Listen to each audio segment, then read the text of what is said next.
Beyond Good and Evil by Friedrich Nietzsche. Chapter 3. The Religious Mood. 45.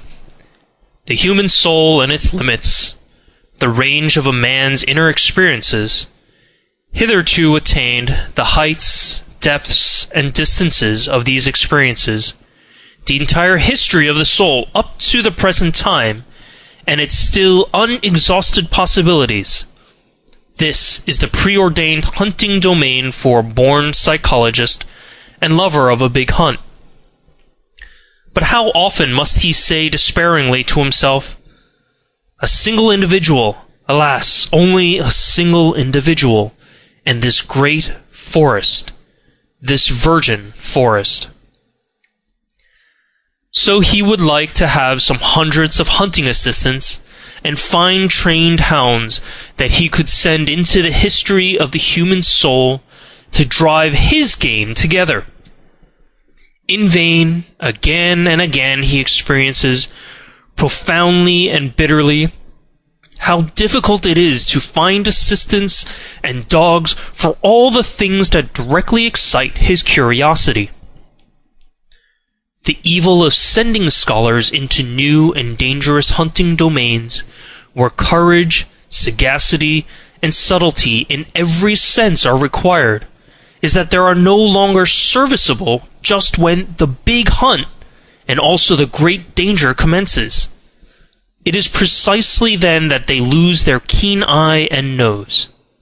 In order, for instance, to divine and determine what sort of history the problem of knowledge and conscience has hitherto had in the souls of homines religiosi, a person would perhaps himself have to possess a profound, as bruised, as immense an experience as the intellectual conscience of Pascal, and then he would still require that widespread heaven of clear, wicked spirituality, which from above would be able to oversee, arrange, and effectively formalize this mass of dangerous and painful experiences.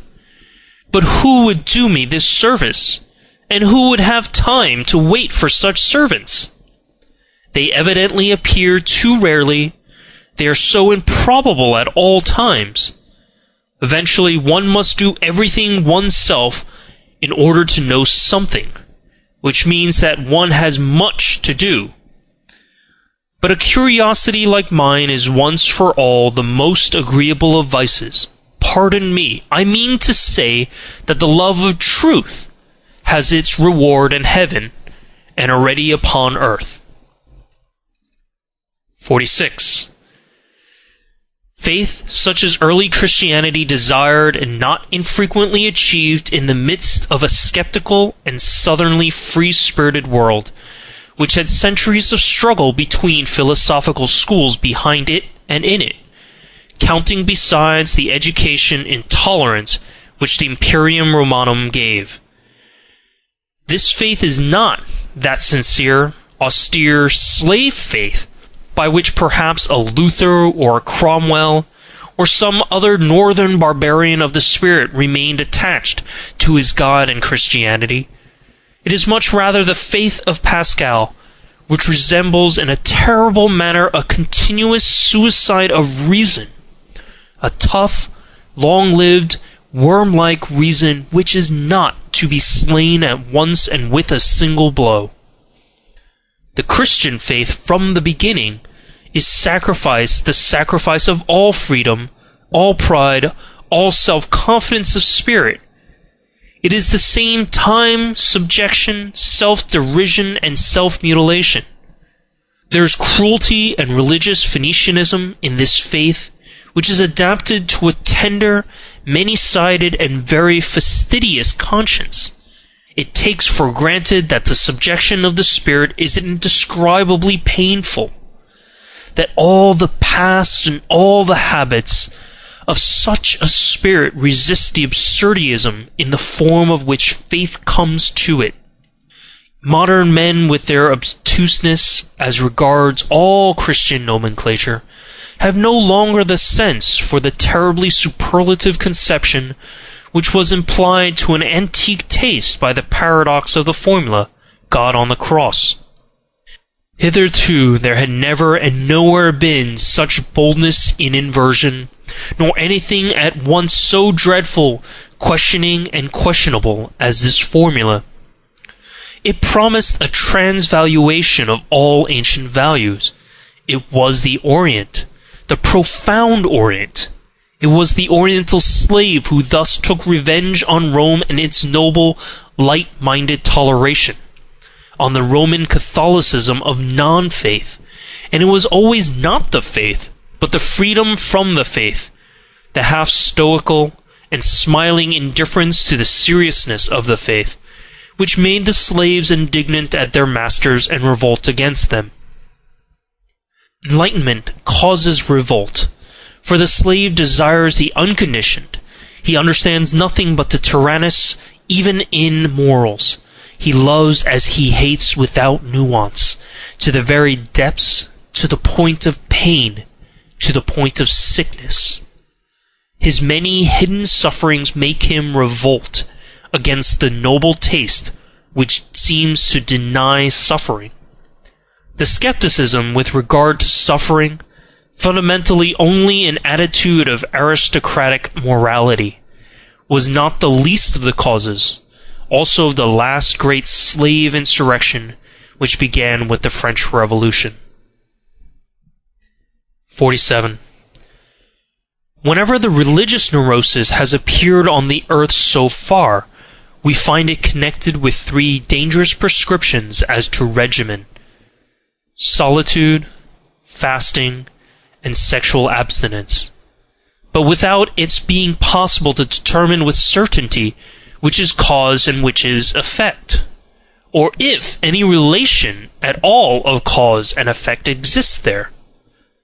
This latter doubt is justified by the fact that one of the most regular symptoms among savage as well as among civilized peoples is the most sudden and excessive sensuality, which then with equal suddenness transforms into penitential paroxysms, world renunciation, and will renunciation, both symptoms perhaps explainable as disguised epilepsy. But nowhere is it more obligatory to put aside explanations around no other type has there grown such a mass of absurdity and superstition. No other type seems to have been more interesting to men and even to philosophers. Perhaps it is time to become just a little indifferent here, to learn caution, or better still to look away, to go away. Yet, in the background of the most recent philosophy, that of Schopenhauer, we find most as the problem in itself, this terrible note of interrogation of the religious crisis and awakening. How is the negation of will possible? How is the saint possible? That seems to have been the very question with which Schopenhauer made a start and became a philosopher. And thus it was genuine Schopenhauerian consequence that his most convinced adherent, perhaps also his last as far as Germany is concerned, namely Richard Wagner, should bring his own life work to an end just here, and should finally put that terrible and eternal type upon the stage as Kundry, type Vécu, and it is loved and lived at the very time that the mad doctors in almost all European countries had an opportunity to study the type close at hand, wherever the religious neurosis, or as I call it, the religious mood, made its latest epidemical outbreak and display as the Salvation Army. If it be in question, however, as to what has been so extremely interesting to men of all sorts, in all ages, and even to philosophers, in the whole phenomenon of the saint, it is undoubtedly the appearance of the miraculous therein, namely the immediate succession of opposites, of states of the soul regarded as morally antithetical. It was believed here to be self-evident that the bad man was all at once turned into a saint, a good man. The hitherto existing psychology was wrecked at this point.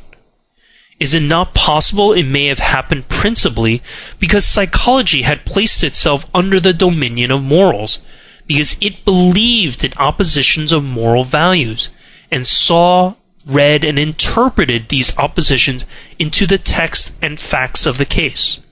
What? Miracle? Only an error of interpretation? A lack of philology? 48.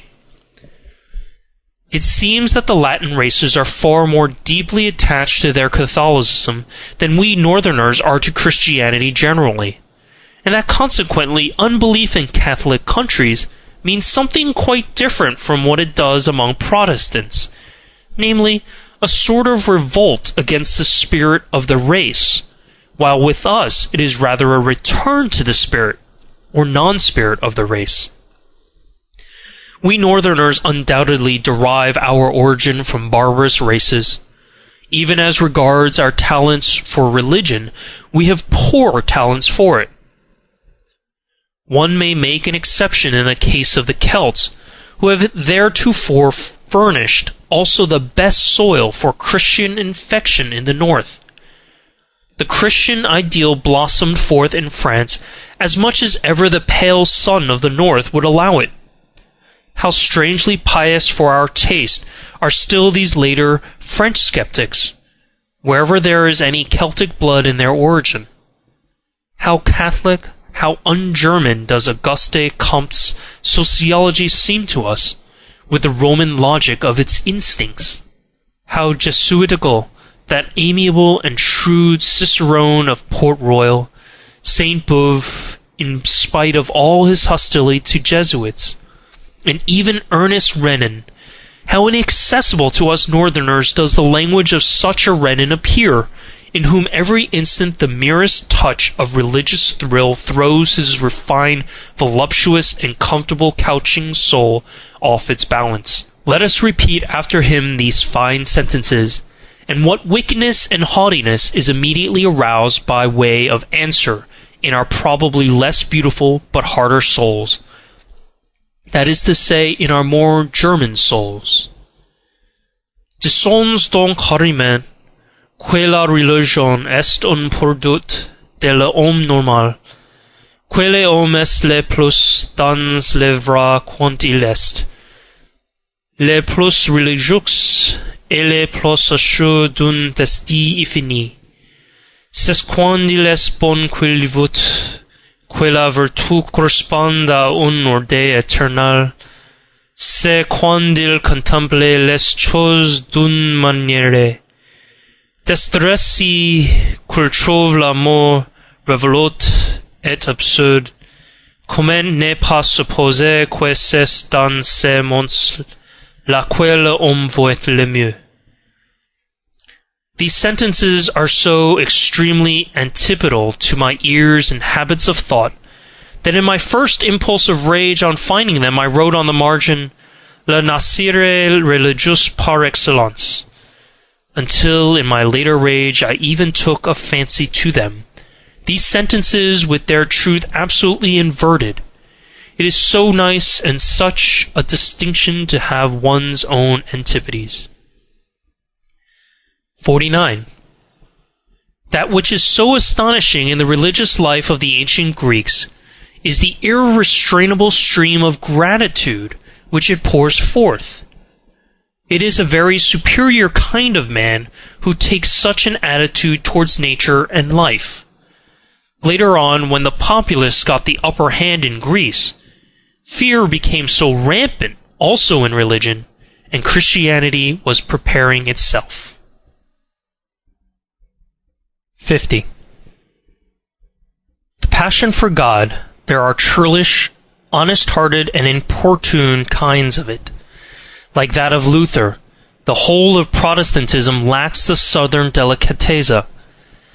There is an oriental exaltation of the mind in it, like that of an undeservedly favored or elevated slave, as in the case of St. Augustine, for instance, who lacks in an offensive manner all nobility in bearing and desires. There is a feminine tenderness and sensuality in it, which modestly and unconsciously longs for an unio mystica et physica, as in the case of Madame de Guyon. In many cases it appears, curiously enough, as the disguise of a girl's or a youth's puberty. Here and there, even in the hysteria of an old maid, also as her last ambition.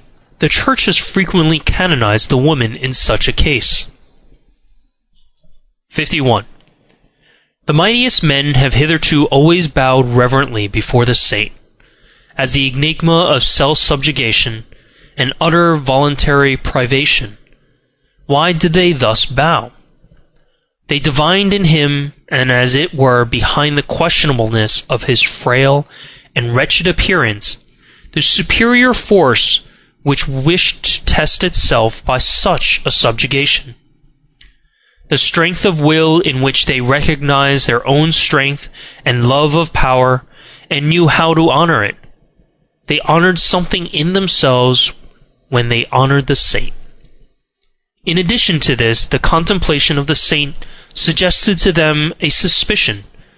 Such an enormity of self-negation and anti-naturalness will not have been coveted for nothing. They have said inquiringly, "There is perhaps a reason for it, some very great danger, about which the ecstatic might wish to be more accurately informed through his secret interlocutors and visitors." In a word, the mighty ones of the world learned to have a new fear before him. They divined a new power, a strange, still unconquered enemy. It was the will to power, which obliged them to halt before the saint. They had to question him. 52. In the Jewish Old Testament, the book of divine justice, there are men, things, and sayings on such an immense scale that Greek and Indian literature has nothing to compare with it.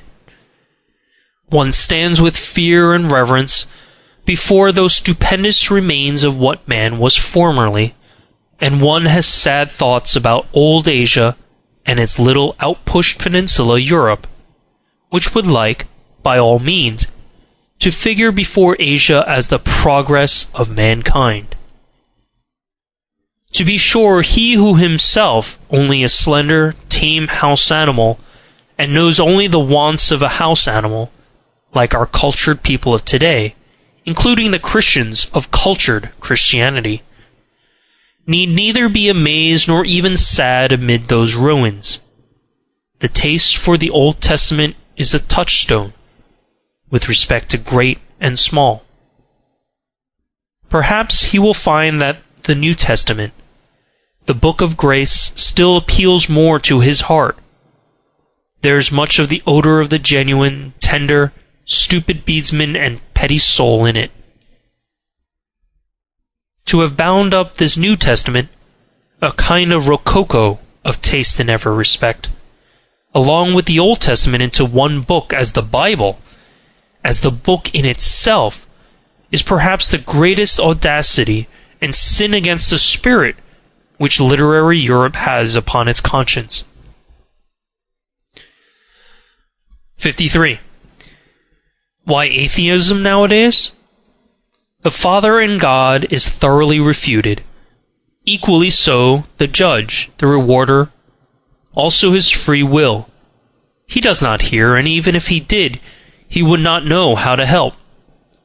The worst is that he seems incapable of communicating himself clearly. Is he uncertain?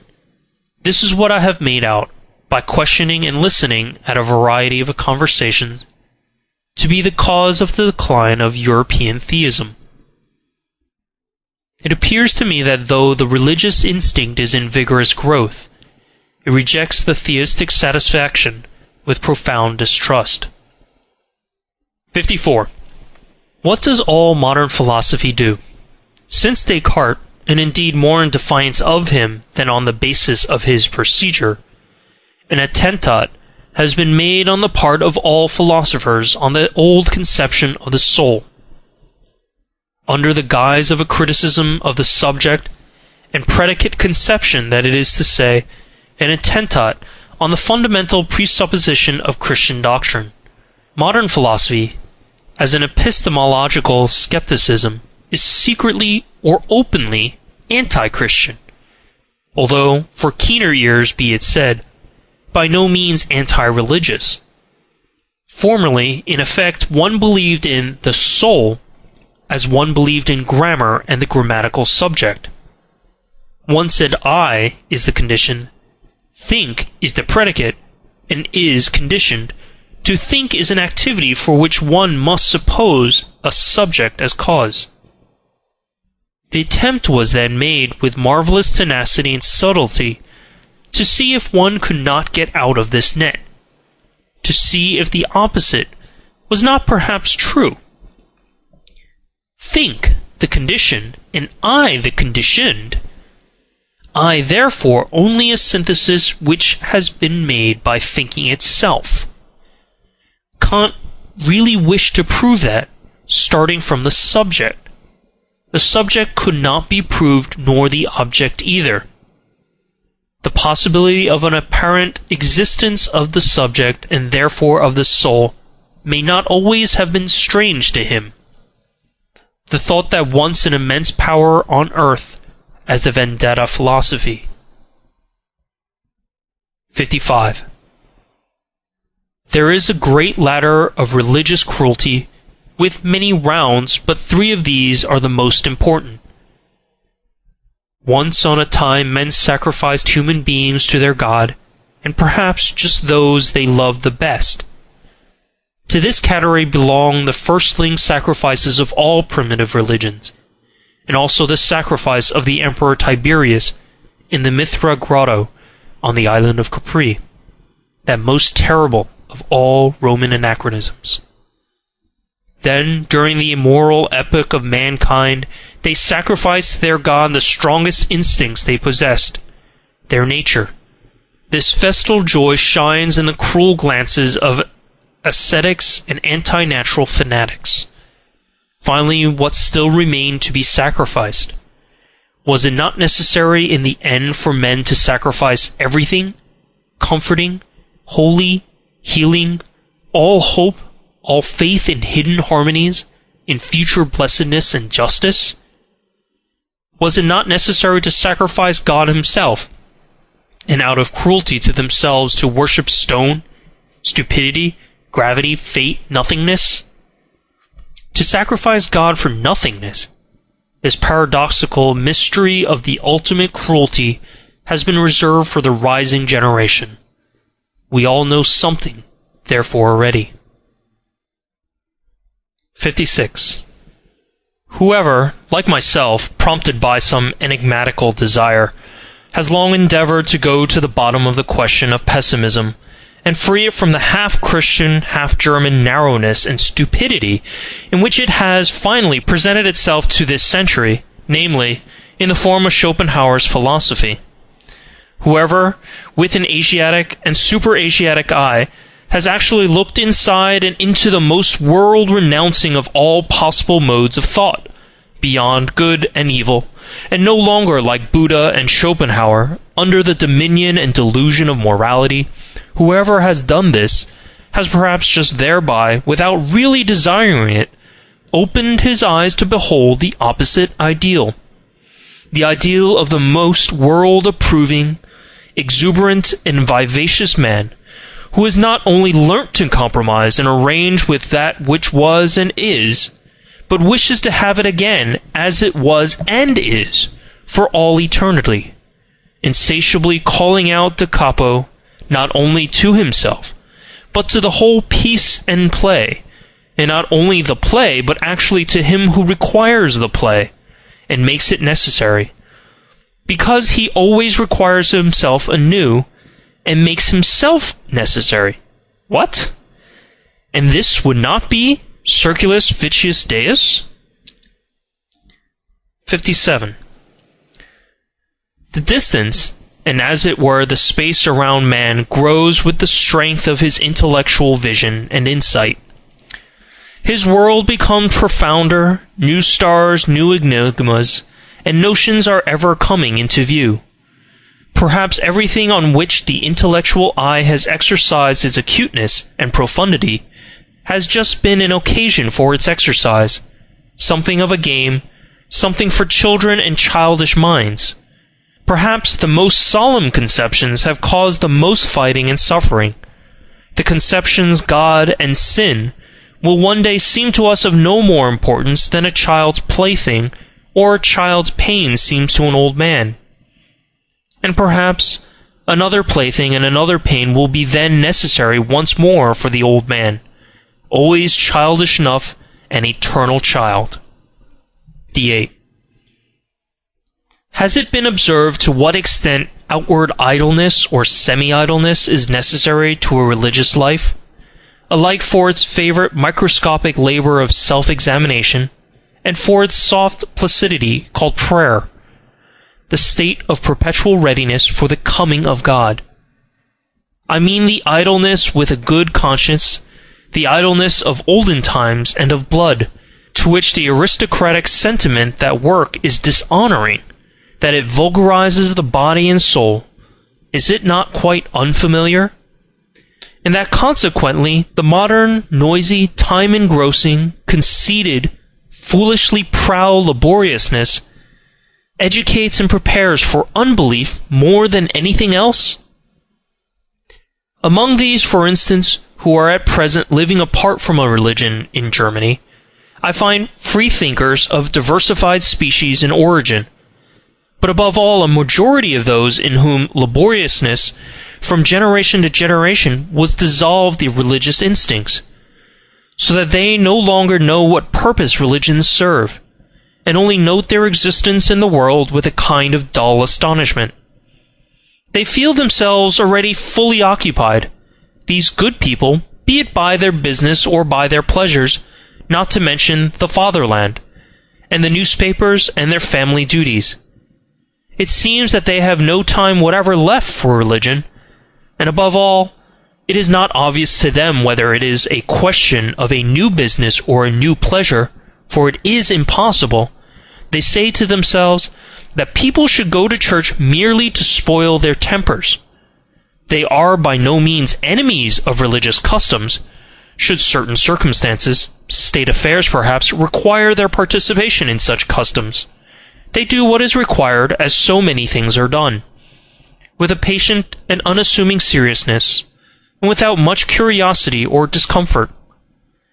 They live too much apart and outside to feel even the necessity for a for or against in such matters. Among those indifferent persons may be reckoned nowadays the majority of German Protestants of the middle classes, especially in the great laborious centers of trade and commerce. Also the majority of laborious scholars and the entire university personnel, with the exception of the theologians, whose existence and possibility there always gives psychologists new and more subtle puzzles to solve. On the part of pious or merely church-going people, there is seldom any idea of how much good will, one might say arbitrary will, is now necessary for a German scholar to take the problem of religion seriously. His whole profession, and as I have said, his whole workman-like laboriousness, to which he is compelled by his modern conscience, inclines him to a lofty and almost charitable serenity as regards to religion, with which is occasionally mingled a slight disdain for the uncleanliness of spirit, which he takes for granted wherever any one still professes to belong to the Church. It is only with the help of history, not through his own personal experience, therefore, that the scholar succeeds in bringing himself to a respectful seriousness, and to a certain timid difference in presence of religions. But even when his sentiments have reached the stage of gratitude towards them, he has not personally advanced one step nearer to that which still maintains itself as church or as piety. Perhaps even the contrary. The practical indifference to religious matters in the midst of which he has been born and brought up usually sublimates itself in his case into circumspection and cleanliness, which shuns contact with religious men and things. And it may just be the depth of his tolerance and humanity which prompts him to avoid the delicate trouble which tolerance itself brings with it. Every age has its own divine type of naivete, for the discovery of which other ages may envy it. And how much naivete, adorable, childlike, and boundlessly foolish naivete is involved in this belief of the scholar in his superiority, in the good conscience of his tolerance, in the unsuspecting, simple certainty with which his instinct treats the religious man as a lower and less valuable type, beyond, before, and above which he himself has developed, he, the little arrogant dwarf and mob-man, the sedulously alert, head and hand drudge of ideas, of modern ideas. 59.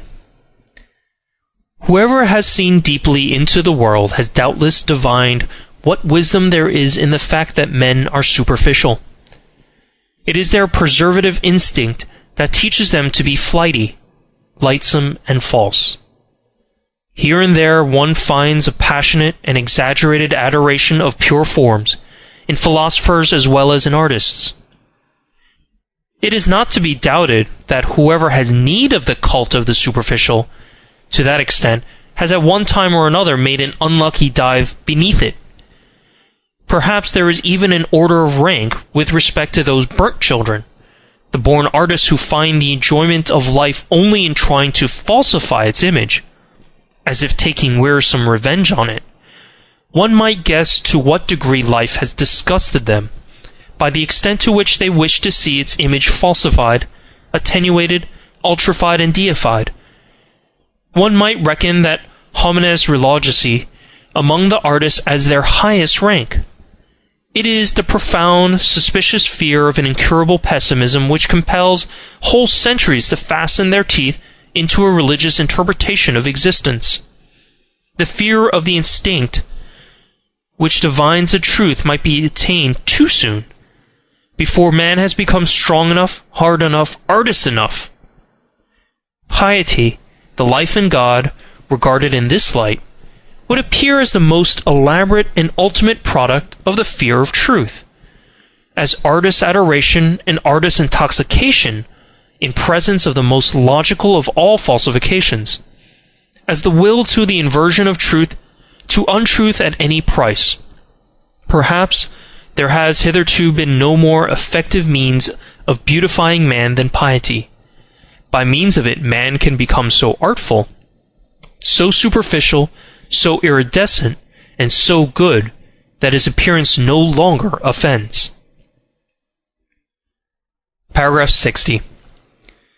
To love mankind for God's sake, this has so far been the noblest and remotest sentiment to which mankind has attained, that love to mankind without any redeeming intention to the background is only an additional folly and brutishness, that the inclination to this love has first to get its proportion, its delicacy, its gram of salt and sprinkling of aubergine from an higher inclination.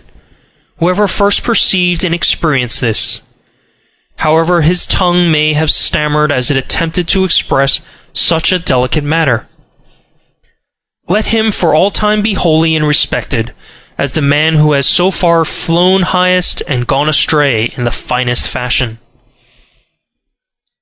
Paragraph 61. The philosopher, as we free spirits understand him, as the man of the greatest responsibility, who has the conscience for the general development of mankind, will use religion for his disciplining and educating work, just as he will use the contemporary political and economic conditions. The selecting and disciplining influence, destructive as well as creative, and fashioning, which can be exercised by means of religion is manifold and varied, according to the sort of people placed under its spell and protection. For those who are strong and independent, destined and trained to command, in whom the judgment and skill of a ruling race is incorporated, religion is an additional means for overcoming resistance in the exercise of authority, as a bond which binds rulers and subjects in common, betraying and surrendering to the former the conscience of the latter, their innermost heart, which would fain escape obedience. And in the case of the unique natures of noble origin, if by virtue of superior spirituality they should incline to a more retired and contemplative life, reserving to themselves only the more refined forms of government, over chosen disciples or members of an order. Religion itself may be used as a means for obtaining peace from the noise and trouble of managing grosser affairs, and for securing immunity from the unavoidable filth of all political agitation. The Brahmins, for instance, understood this fact. With the help of a religious organization, they secured to themselves the power of nominating kings for the people, while their sentiments prompted them to keep apart and outside as men with a higher and super-regal mission. At the same time, religion gives inducement and opportunity to some of the subjects to qualify themselves for future ruling and commanding the slowly ascending ranks and classes, in which, through fortunate marriage customs, volitional power and delight in self-control are on the increase. To them, religion offers sufficient incentives and temptations to aspire to higher intellectuality, and to experience the sentiments of authoritative self-control, of silence and of solitude. Asceticism and Puritanism are almost indispensable means of educating and ennobling a race, which seeks to rise above its heredity, baseness, and work itself upwards to future supremacy. And finally, to ordinary men, to the majority of the people who exist for service and general utility, and are only so far entitled to exist.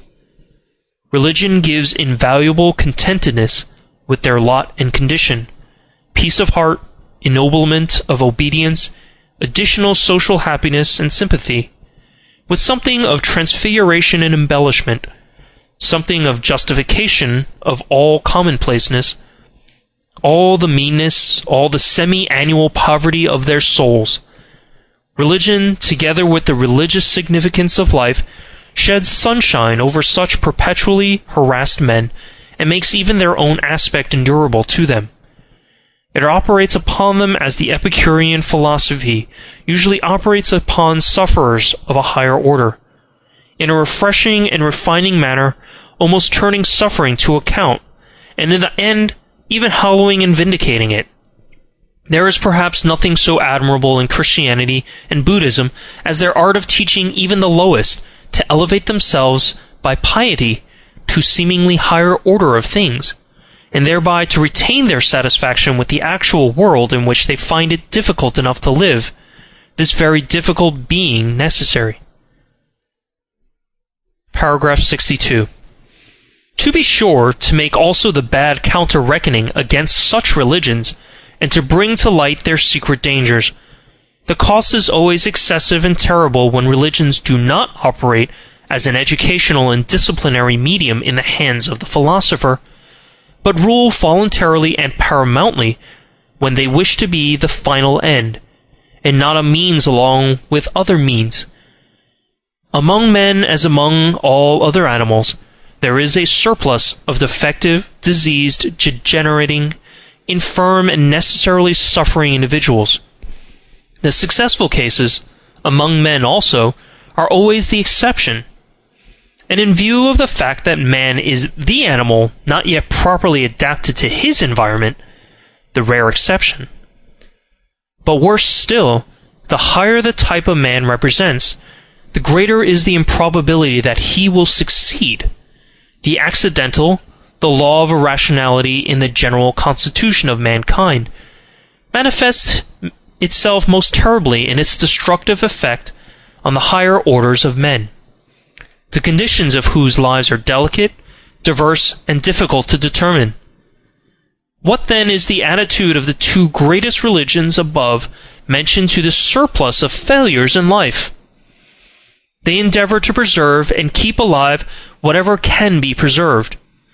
In fact, as the religions for sufferers, they take the part of these upon principle.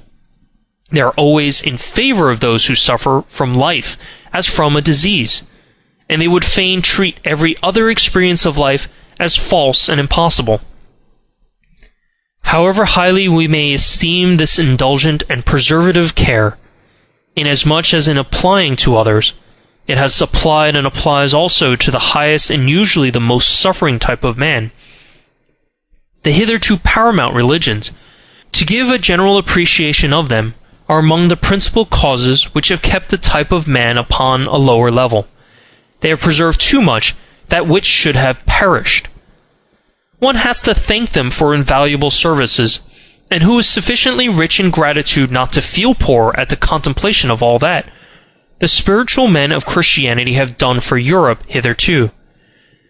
But when they had given comfort to the sufferers, courage to the oppressed and despairing, a staff and support to the helpless, and when they had allured from society into covenants and spiritual penitentiaries the broken-hearted and distracted, what else had they to do in order to work systematically in that fashion, and with a good conscience for the preservation of all the sick and suffering, which means, indeed and truth, to work for the deterioration of the European race, to reverse all estimates of value. That is what they had to do. And to shatter the strong, to spoil great hopes, to cast suspicion on the delight in beauty, to break down everything autonomous, manly, conquering, and imperious, all instincts which are natural to the highest and most successful type of man, into uncertainty, distress of conscience, and self-destruction. Forsooth, to invert all love of the earth and of supremacy over the earth into hatred of the earth and earthly things. That is the task the Church imposed on itself, and was obliged to impose until, according to its standard of value, unworldliness, unsensuousness, and higher man fused into one sentiment. If one could observe the strangely painful, equally coarse and refined comedy of European Christianity with the derisive and impartial eye of an Epicurean god, I should think one would never cease marveling and laughing.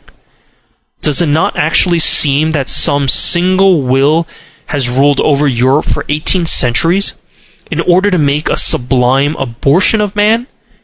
He, however, who with opposite requirements no longer Epicurean, and with some divine hammer in his hand, could approach this almost voluntary degeneration and stunting of mankind, as exemplified in the European Christian, Pascal for instance, would he not have to cry aloud with rage, pity, and horror? "O you bunglers, presumptuous, pitiful bunglers, what have you done? Was that a work for your hands? How you have hacked and botched my finest stone! What have you presumed to do?" I should say that Christianity has hitherto been the most portentous of presumptions. Men not great enough nor hard enough to be entitled as artists to take part in fashioning man, men not sufficiently strong and far-sighted to allow, with sublime self-constraint, the obvious law of the thousandfold failures and perishings to prevail, men not sufficiently noble to see the radically different grades of rank and intervals of rank that separate man from man. Such men, with their equality before God, have hitherto swayed the destiny of Europe, until at last a dwarfed, almost ludicrous species has been produced, a gregarious animal, something obligingly sickly, mediocre, the European of the present day. End of chapter 3.